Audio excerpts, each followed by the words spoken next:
नमस्ते जी, मेरा नाम पंकज है और स्वागत है आप सभी का एक और हॉरर स्टोरी में। आज की जो कहानी है ये हमें भेजी है रोहित ने, जो कि एक रेस्टोरेंट के मालिक हैं दिल्ली में। इनकी उम्र अभी 27 साल के आसपास है। इन्होंने अपने पिताजी को कोरोना महामारी के दौरान खो दिया था। अभी ये फिलहाल अपनी माताजी के साथ रहते हैं। इनकी माताजी भी शुगर की पेशेंट हैं और इनकी तबीयत अक्सर खराब ही रहती है। रोहित का अब जो कुछ भी है वो उनकी माताजी ही हैं। वो अपनी माता से बहुत ही प्यार करते हैं। रोहित की एक बड़ी बहन भी है जिसकी अब शादी हो चुकी है और वो अपने पति के साथ हरियाणा में रहती हैं। रोहित ना पहले बहुत ही नास्तिक किस्म का इंसान था। उसको बिल्कुल भी पूजा पाठ भक्ति वगैरह में कोई विश्वास नहीं था। उनका ये विश्वास तब गहरा हुआ जब उन्होंने अपने पिताजी को खोया और पिताजी द्वारा लिया गया लाखों का कर्जा, उसकी सारी जिम्मेदारी इनके ऊपर आ गई। हनुमान जी की कृपा से इन्होंने ये सारा कर्जा उतार भी दिया। दरअसल रोहित को एक साधु बाबा ने बताया हुआ था कि तुम्हें हनुमान जी की भक्ति शुरू करनी चाहिए, क्योंकि हनुमान जी जो हैं वो कलयुग के राजा हैं और संकट मोचन हैं। उन्होंने अपने भक्तों के दुखों को हरा है, तुम्हारे भी जरूर हरेंगे। बाबा जी के कहने पर ही रोहित ने हनुमान जी की भक्ति शुरू की और देखते ही देखते लाखों का कर्जा सारा उतार दिया। अब एक दिन की बात है, रोहित को उसके बचपन का दोस्त शुभम का कॉल आता है, जो उसको बताता है कि देख यार, मेरी शादी होने वाली है और तुझे मेरी शादी में जरूर आना है, साथ ही साथ मम्मी को भी लेकर आना है। जिस पर रोहित बोलता है कि यार देख, मैं तो आ जाऊंगा, लेकिन मेरी जो मम्मी है उनकी तबीयत खराब रहती है तो वो शायद नहीं आ पाएंगी, पर मैं पूरी कोशिश करूंगा। जिस पर शुभम बोलता है कि कोशिश नहीं करनी है, शादी में जरूर आना है। अब रोहित को इस बात की टेंशन सता रही थी कि उसको अपने दोस्त की शादी में जाना चाहिए भी या नहीं, क्योंकि उसकी माँ की जो तबीयत थी वो बहुत ही खराब रहती थी और वो बिल्कुल भी उनको अकेला छोड़कर नहीं जाना चाहता था।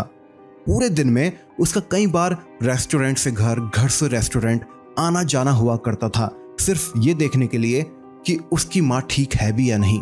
अब आप सोच सकते हैं कि उसकी माँ की तबीयत कितनी खराब रहा करती थी। उसकी इस टेंशन को ना उसकी माँ पकड़ लेती है और उससे पूछती है कि आखिर हुआ क्या है तुझे।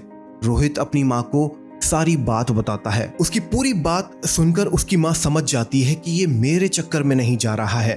वो उसको समझाती हैं कि तुझे मेरी फिक्र करने की जरूरत नहीं है, मैं ठीक हूँ। वो तेरे बचपन का दोस्त है, तुझे उसकी शादी में जाना चाहिए। अगर तू नहीं गया तो उसको बुरा लगेगा। वैसे भी तू कहीं घूमने जाता है नहीं, घर से रेस्टोरेंट, रेस्टोरेंट से घर, बस यही लगा रहता है। तो वो उसको काफी फोर्स करती हैं कि वो शुभम की शादी में जाए। बस फिर क्या था, रोहित की माँ उसको मना लेती है कि उसको जाना चाहिए, तो रोहित मान जाता है। अगले दिन शाम को 7 बजे रोहित अपनी बाइक निकालता है और गाजियाबाद के लिए रवाना हो जाता है, जहाँ उसके दोस्त शुभम की शादी थी। शादी में पहुंचने के बाद भी उसका मन अभी भी अपनी माँ की तबीयत को लेकर अटका हुआ था। वो अभी भी अपनी माँ की तबीयत को लेकर चिंता में था। काफ़ी देर इंतज़ार करने के बाद या रुकने के बाद रात के तकरीबन 1 बज चुके थे। अब रोहित शुभम को बोलता है कि यार उसको अब चलना चाहिए, उसकी माँ घर पर अकेली है और उनकी तबीयत भी थोड़ी बहुत ठीक नहीं रहती है। शुभम कई बार रोहित को बोलता है कि यार रुक जा, सुबह तक की बात है, उसके बाद निकल जाना, लेकिन अब रोहित सुनने वाला नहीं था। तो वो शुभम को बोलता है और अलविदा लेकर घर के लिए रवाना हो जाता है। अब रोहित लगभग आधा सफर तय कर चुका था। अब उसका घर ज्यादा दूरी पर नहीं था। अचानक वो महसूस करता है कि मानो उसकी बाइक काफी हैवी चल रही हो। उसकी बाइक के पीछे किसी ने भारी पत्थर रख दिया हो। उसकी बाइक की स्पीड काफी स्लो हो चुकी थी। तो वो बाइक को रोकता है और ये चेक करता है कि कहीं उसके टायर पंचर तो नहीं हो गए हैं।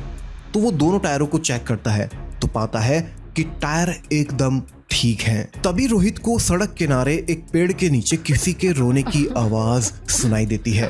रोहित का ध्यान सीधे उस ओर जाता है, लेकिन अंधेरा होने की वजह से वो ठीक से देख नहीं पाता है। तो अपने मोबाइल की फ्लैशलाइट को ऑन करता है और उसको उस ओर घुमाता है। तो वहां का नजारा देखकर वो एकदम चौंक पड़ता है। वो पाता है कि वहां पर एक औरत जिसकी उम्र तकरीबन 70 से 75 साल के आसपास है, यानी कि बूढ़ी है काफी, अपने दोनों घुटनों में अपने चेहरे को छुपाए हुए रो रही है। रोहित उसकी ओर धीरे धीरे बढ़ने लगता है। रोहित उस बूढ़ी औरत से पूछता है कि अम्मा, क्या दिक्कत है आपको, क्यों रो रहे हो आप, मुझे बताओ। सामने से कोई जवाब नहीं आता है।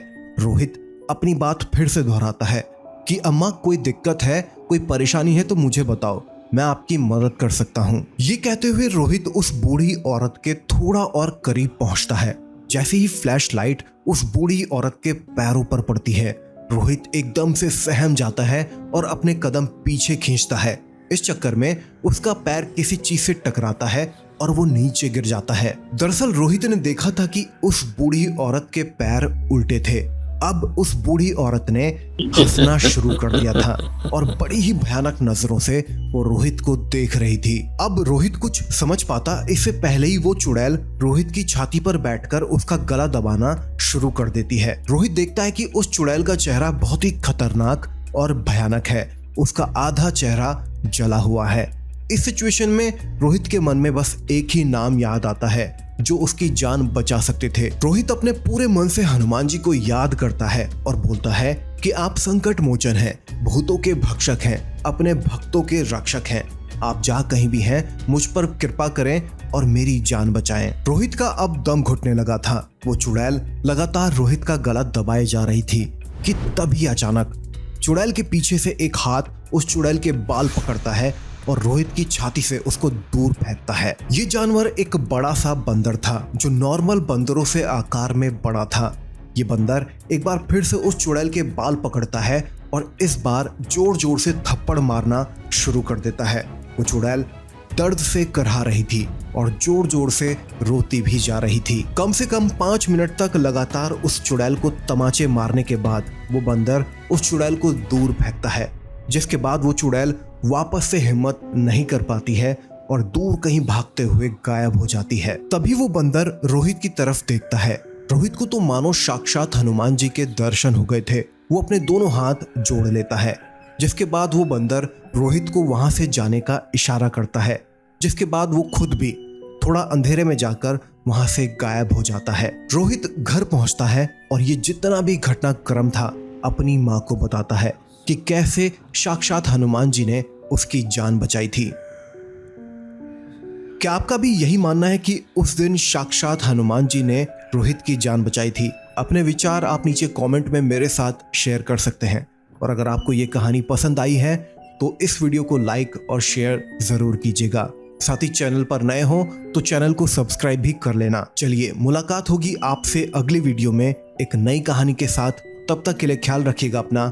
Bye guys, take care.